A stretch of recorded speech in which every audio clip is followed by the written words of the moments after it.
All right. Welcome to another Budo Brunch with Thomas and Udo David. Brunch. Budo Brunch. Yes. You want to say hi, David?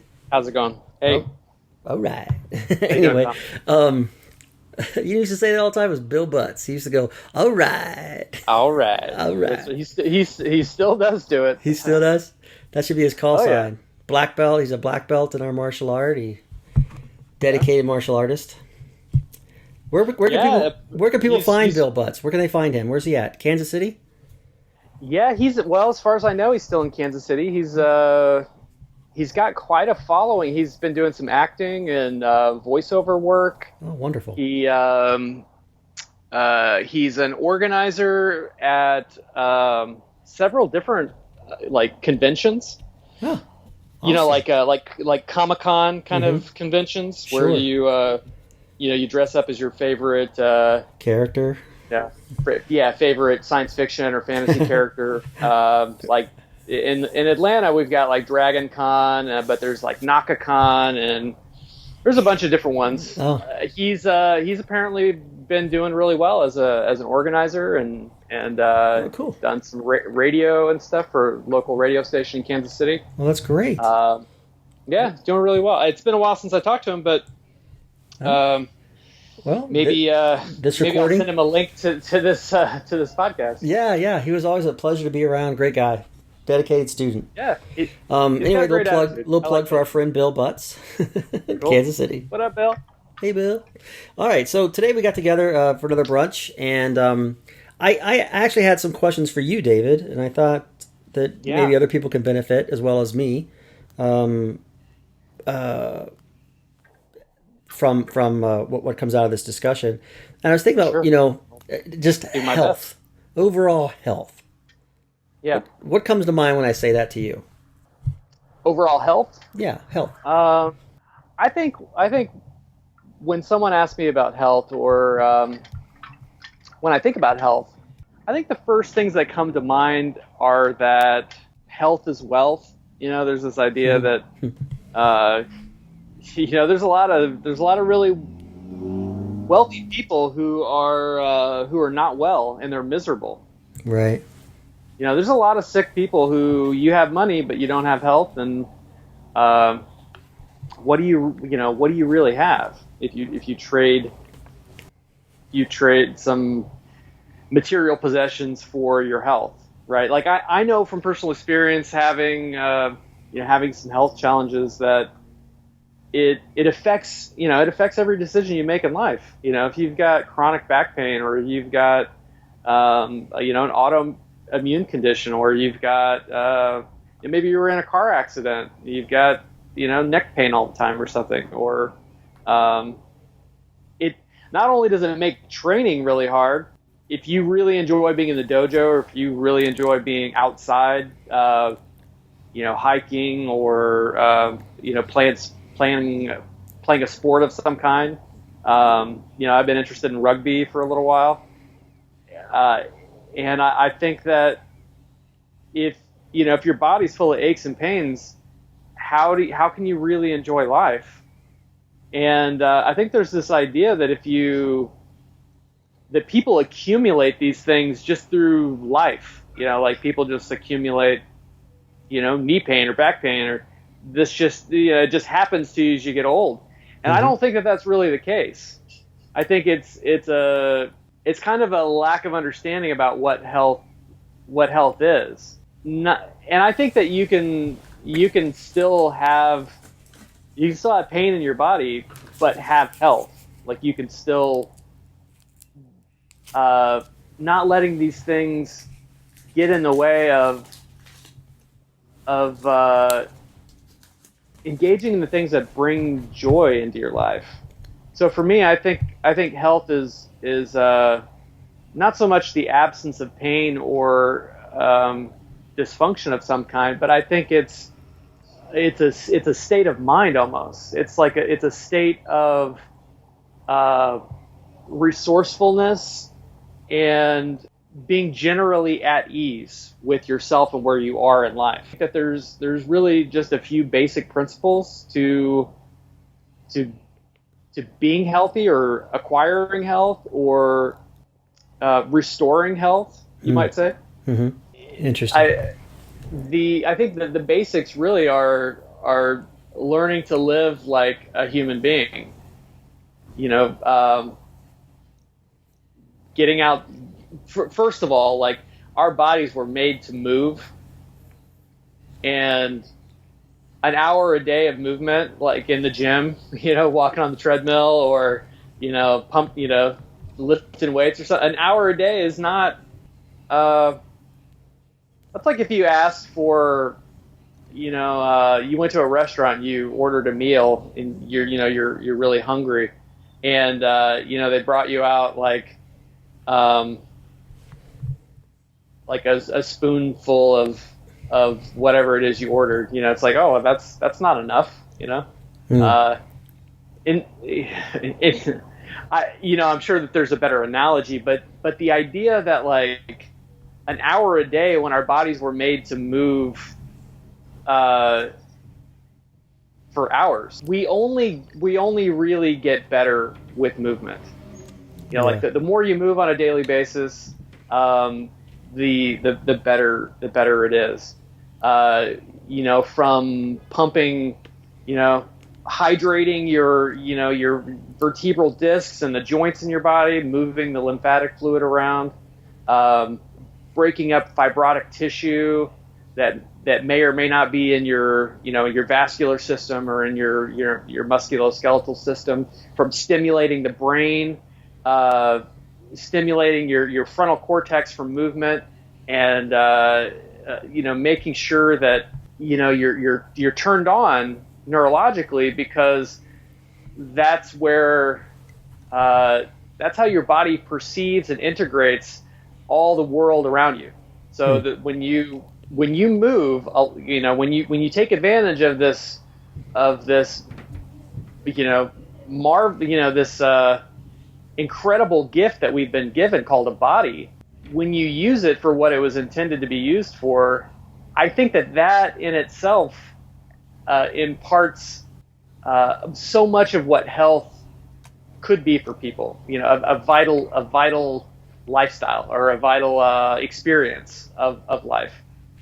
So moving your body, incredibly important. I could talk, almost endlessly about it. I think sunshine. So it's not just vitamin D. People think that, oh, you got to get outside in the sun so you get your vitamin D. That's like saying that vitamin C is the only thing in an orange. You know what I mean? It's like you look at an orange, you go, oh, well, there's a bunch of vitamin C. Well, that's like one of a billion things that may be, that's in that orange, right? Like, that's just one thing that we know about. So the sun does so much. People are really interested in mitochondrial function right now. That's a hot topic. The sun drives the process. The sun is it has a it's kind of like a battery, right? If you think, like, our skin is sort of like photovoltaic cells in a sense, right? It's like you get out in the sun, and research has proven that if you have a balanced diet with a lot of plant material in your food, that the chlorophyll actually has the ability to take sunlight, the spectrum of sunlight, and turn it into energy, turn it into, I believe, ATP directly, bypassing mitochondrial, I think it's the redox reaction, or not redox, but the free radical production. So people are really worried about free radicals, right? Because free radicals lead to, according to sort of the prevailing wisdom, they lead to aging, in the sense that they have a sort of a deleterious impact on your cells. They break down not only invaders, bacteria and viruses and stuff that may be living in your body. Well, not maybe, they definitely are. But when we use the sun to recharge our batteries, in a sense, we're getting a much cleaner fuel. I feel like getting out in the sun 10 or 15 minutes a day is not really asking a whole lot of people, right? It's not like it's quite the opposite of sunbathing for an hour, like trying to get tan. This isn't about getting tan. This is about charging up your battery, right? Using the sun. So thinking about it that way. So we've got movement, sunshine. I think breathing. So making an effort to do. Some people do meditation. Some people do pranayama breathing, like in yoga. There's a lot of different practices that can help a person work on breathing effectively. A lot of people, they breathe, they breathe with their chest. They're breathing basically with like their neck. It's like their neck is like expanding and contracting, and like nothing's going on underneath, right? Like good breathing should happen in the diaphragm, in the abdomen, right? So if you watch a baby breathe, their belly's cut like it's like a balloon expanding and contracting, right? It's like you watch a baby breathe, it's like their tummies just kind of expand out like a balloon, and kind of it's like someone deflating a balloon in and out. And we can learn a lot from that, because most people, they don't really breathe with their stomach. They breathe with their chest. And that may be appropriate when you're exercising, but when you're not stressed, or when you're not actively engaged in some kind of something that requires a lot of sympathetic drive, like sprints or something, or heavy deadlifting or something, you should be breathing with your diaphragm, with your belly coming in and out. It helps to regulate your nervous system. It helps to give your body the oxygen it needs. It helps your body with the O2 CO2 ratios, right? Those are important. I hate to digress, but I do have a question for you. Well, two questions. Yeah. One, when you're talking about being active, you're really talking about living an active lifestyle, not just exercising, going to the gym or take a half-hour walk. Not just like exercising for 8 hours at the gym. Yeah, that's a really good question. I think that when I think about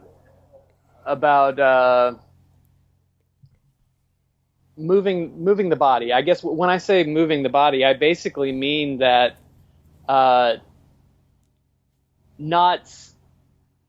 this is really difficult. It's really difficult. Asking people not to remain in a seated, in a seated posture for 8 hours or 12 hours or 14 hours, right? Like most people that, if you, I think, were to look into their lives, they spend, from the time they wake up, they go, maybe sit on the couch for a minute after they wake up, make some coffee or something, sit at the table. They sit in the car going to work. They sit in the chair when they get to work. They may go have lunch, and they go, they may go to a restaurant or go into the break room and, sit around a table. I'm not saying chairs or sitting is bad. What I'm saying is that the way our lives are structured, for the most point, there's a lot less walking. There's a lot less being outdoors. There's a lot less movement of our bodies in our full range of motion. right? And I love this. There's this idea. It was a quote. I don't remember. I don't remember where I got it from. I think it was. It may just be one of those old aphorisms, but it's this idea that a door that gets opened and closed every day doesn't get rusty, right? Right. And think about that. A door that gets opened and closed every day doesn't get rusty. Well, then what causes rust? If it's not just water, right? If it's not just moisture, contacting the hinges, it's that lack of movement, right? Mm-hmm. So not to say that our body is so is that simple, but it kind of is in another way. If you move your joints through their full range of motion, it's much easier to retain that movement from day to day, and consequently from week to week and year to year, right? Like when you see that, or I think when you get to 50, 60, 70 years old, if you lived a sedentary lifestyle, mm-hmm. you're going to look like, the Tin Man, all, put some oil on these hinges, right? Yeah. I think it was one of these master instructors I trained with over the years, Satome Sensei. I think he said, I'm probably going to paraphrase it, but he said, everything in the world decays unless you take care of it. He says if you abandon a building and just let it sit there, eventually it will fall apart. But if you take care of the building, it will last forever. He was using it as an analogy for our bodies, saying the same thing. That's really insightful. I would agree. Yeah, I believe that's true. I think that. So, if I can follow in his example, I think that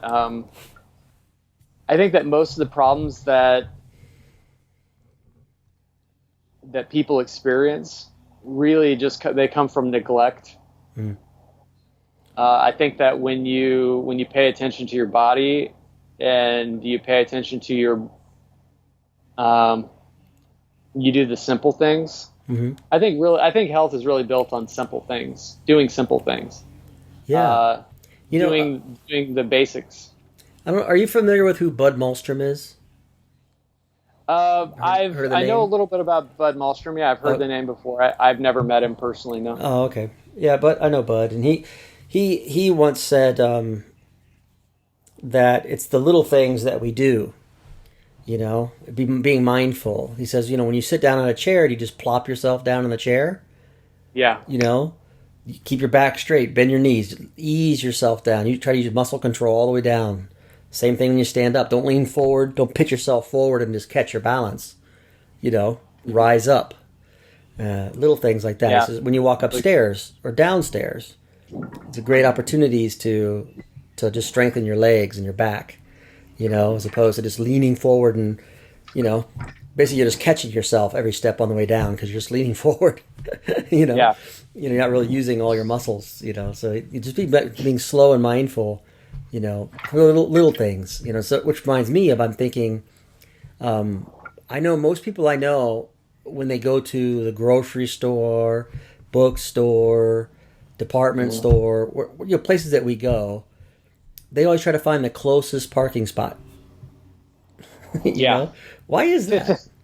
Think about when people go to the gym.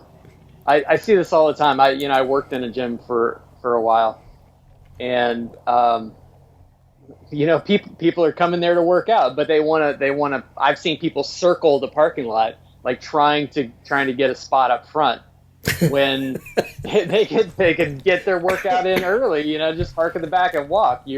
By the time you get to the front, you're warming up. More warmed up than you were when you park. It's funny. So I really think it is that active lifestyle. Everything you do has to be active oriented as opposed to sedentary in its nature. The second question. Yeah, I mean, part of that comes from. And sorry, maybe your question runs into this. I think that it has something to do with the fact that we don't have to do those things anymore. The fact that we can get in the car and get to we can drive 2 miles to the store. Yeah. It's not that long ago, 100, 200 years ago, like you would have had to walk to get water every day. Right. It's like I mean, unless you were fortunate enough to have that water source nearby or a food source, at least you'd have to walk, whether you hunted or gathered or just walking down to the feed store or walking into town. I mean, I remember my grandparents talking about, walking 5 miles just to go to church, Right. where they grew up. And I think part of it is that our cities and our lifestyle is it's really set up for convenience. And it really takes, I mean, if we're, there's that kids movie, what's it called, WALL-E? Oh yeah. Where it's supposedly like set in the future, and in the future, basically, humans are, all humans are obese, and they all they're in these floating wheelchairs, kind of. They're like these floating scooters, and so nobody walks, and everybody just basically gets fed by this automated, all this technology, right? Right. So they don't have to do anything. They don't really have to. There's no real struggle in a sense. Yeah. And humans, I think we strive, or I'm sorry, not strive, but I think that we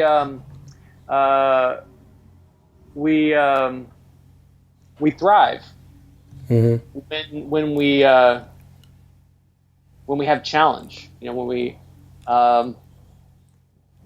need to walk 2 miles to get water, or and these are examples, but basically they just exemplify this idea of not neglecting right. our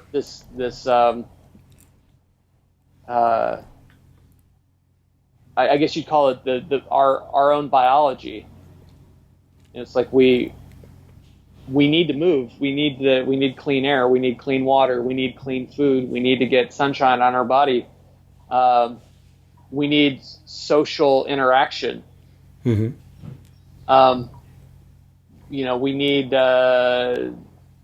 need to be somewhat protected from the elements.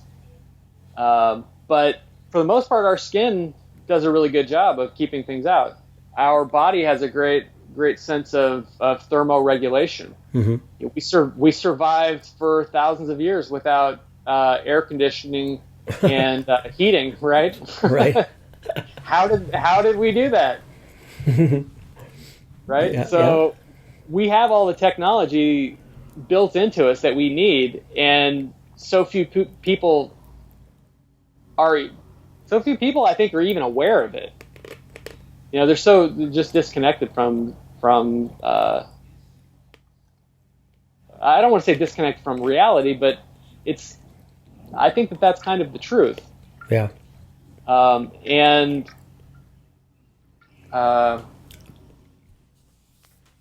Well, what would you say, or how would you say that health consciousness or awareness of your health, how does this fit into the warrior culture, the warrior lifestyle, the modern warrior? Yeah. Well, so I think in a couple of different ways. I think if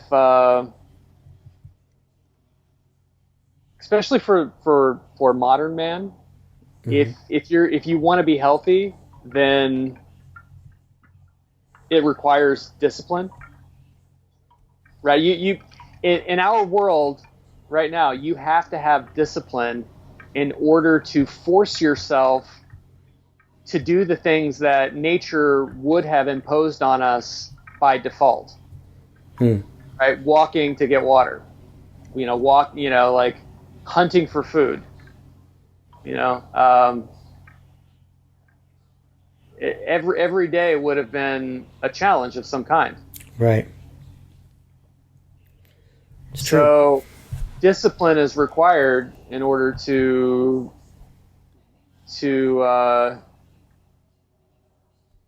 activate these sort of latent components of our inheritance, if you will. So it requires discipline, and for the warrior, that obviously that is part of training. But if we look at like I like what you were saying earlier about what Bud Malmstrom, his quote, or what you were quoting from him about awareness and like where you're putting your intention, so you're not just like throwing yourself on the couch, right. Or like, but plopping into the chair, right? Because not doing that seems to require an attentiveness and a discipline, so that you do it consciously until you do it unconsciously. Right. You have to do, and that's what training does, right? Like you do these things, consciously until you can do them well unconsciously. Right. And that's an aspect, and I think that it's actually much easier for people who are engaged in something like martial arts. Sort of. I have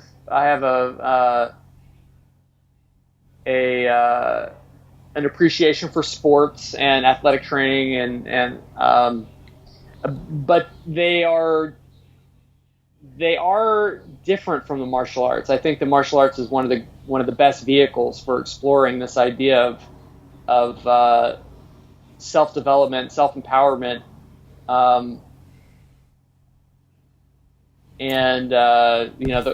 because the warrior by nature is it has the energy of action, right? The warrior is an archetype of action.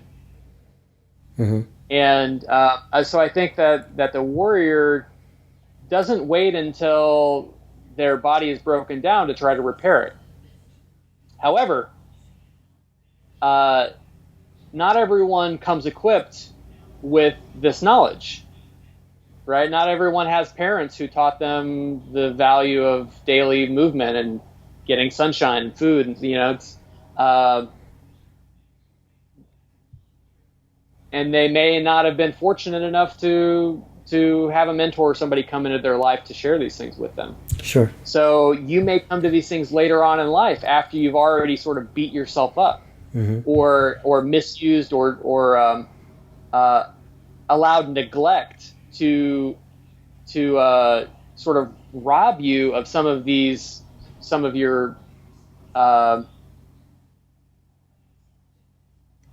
sort of nature's gifts to you, in a sense. So letting the body fall into disuse or disrepair, right?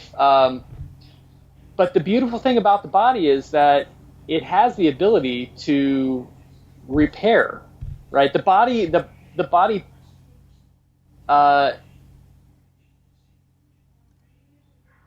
has a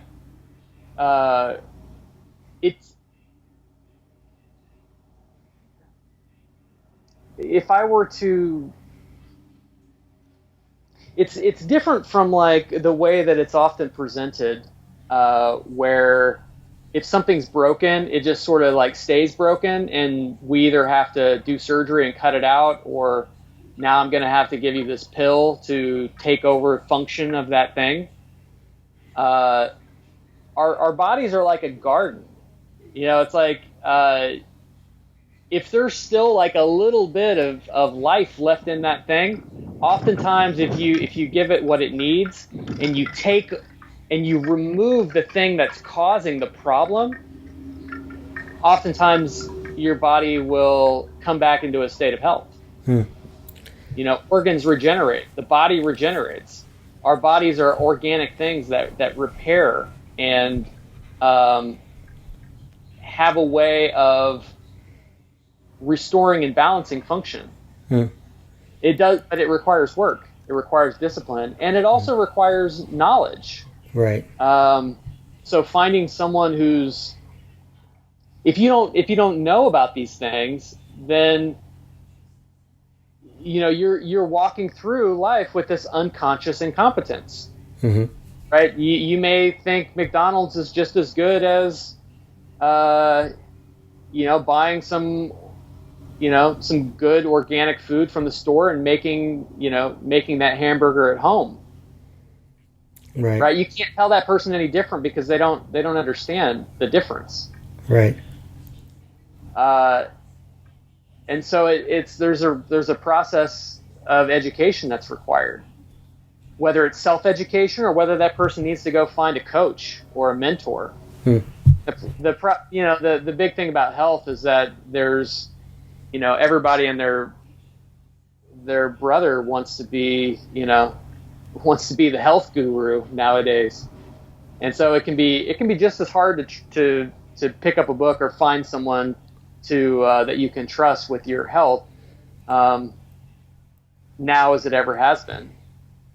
But there are some basic principles that I think if people, these things support health, so that you can't go wrong if you do the simple things, unless the simple things are done incorrectly. Meaning, like if you overdo it, like I talked about getting sun. I'm talking about like going out in the sun and getting your skin a little pink. Now I'm pretty white. I have a lot of European ancestry, and so for me, if I get out in the sun, I can get out in the sun for maybe 10 or 15 minutes, and especially like in the the late winter, early spring, you've had clothes on, you've had your arms covered with long sleeves and coats and scarves and hats. I see people who are like in a rush to go get a tan. It's like, so they're going to go out the first day and they're going to sit out in the sun for 2 hours. That's idiotic. Because really what's going to happen is you're going to hit your threshold for how much your battery can hold within the first 10 to 15 minutes, and then you're just going to be burning the shit out of your body. You know what I mean? It's like, it's totally counterproductive. Right. And so it's about doing things smart.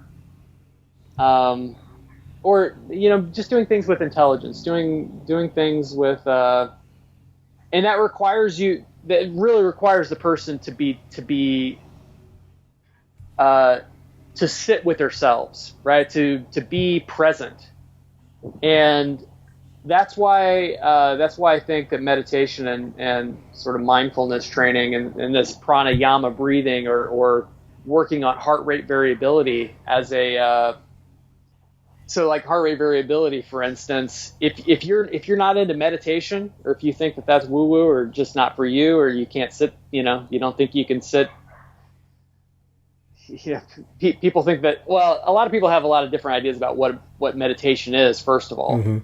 And a lot of people are not into meditation because they think it's basically just sitting and staring at a wall or thinking about nothing for, for a half an hour, whatever it might be. So for those people who can't get themselves to do that, I think working on something like heart rate variability, which is basically, if done correctly, it's basically just a breathing exercise. And not only is it good for overall health, but it's also good for strengthening and tuning our powers of focus and attention. Mm-hmm.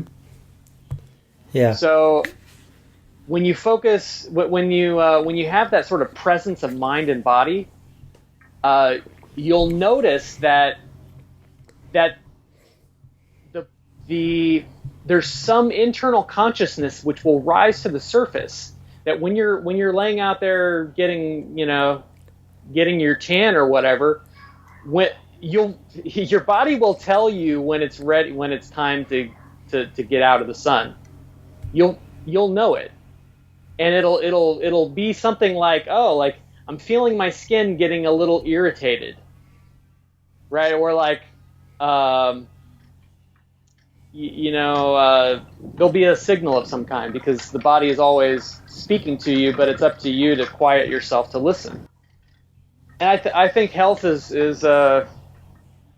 really just kind of about listening to that inner voice, mm-hmm. listening for the prompts, because a lot of times, you ask someone, well, what's the message coming? Well, or you'll get people who are just completely lost. As someone who works with a lot of people, doing health coaching and, learning and studying about health, mm-hmm. People ask a lot of questions about like, well, what should I eat? Like what's the right diet for me? And the truth is that there's the diet that's right for you is not going to be the diet that's right for me, because on a day-to-day basis your body needs what it needs depending on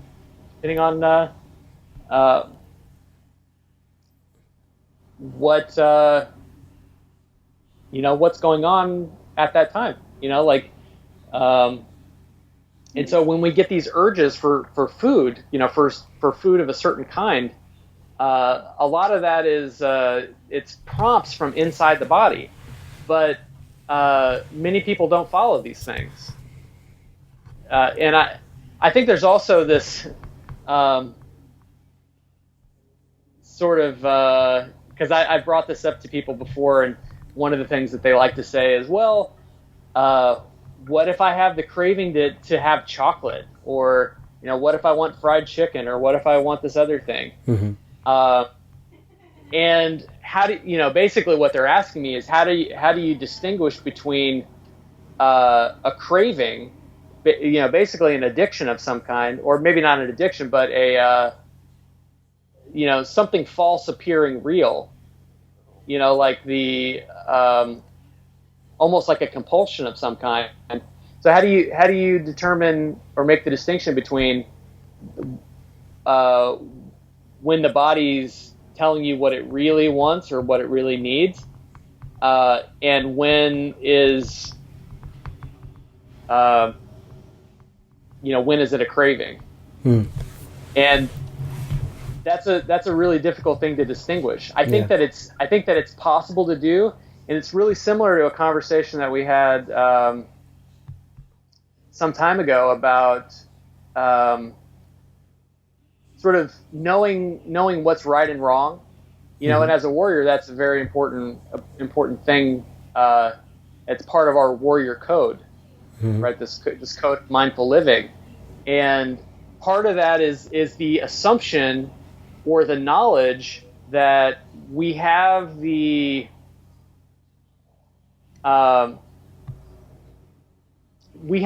us the knowledge of sort of what's right and wrong. Like it comes as a feeling. We know if we're taking advantage of someone or not. Right. Right. but many people choose to ignore that message or that communication or that feeling. And it's the same thing that example can be used when you're talking about health or almost anything else, is that we have an internal knowing that if we turn our attention to it, it'll never let you down. If you tune in and pay attention and follow that. And Yes. I think that takes skill. That's part of, I think, the discipline of training and of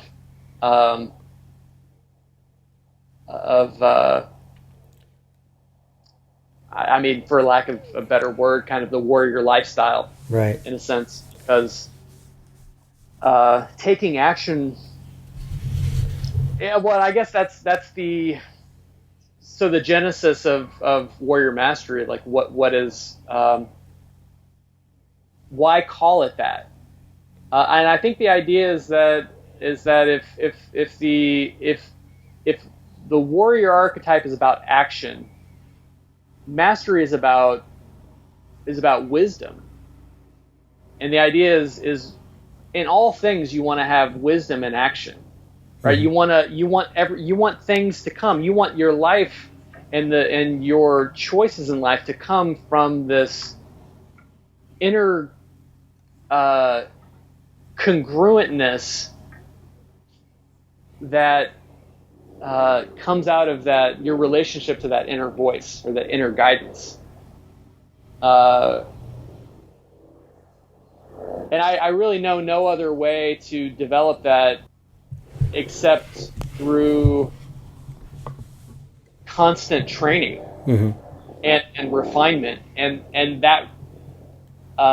that in itself, I think, is kind of a partial definition of discipline. Well, unfortunately, we are out of time again. Thank you so much, David. Another Budo brunch. Very interesting. Great talk. And so I hope that the people listening will visit our website at warriormastery.com. Check out our YouTube channel and also our Facebook page. And if you have any ideas or suggestions of topics you'd like us to talk about, be sure to let us know. Well, thank you, David. Yeah, thanks.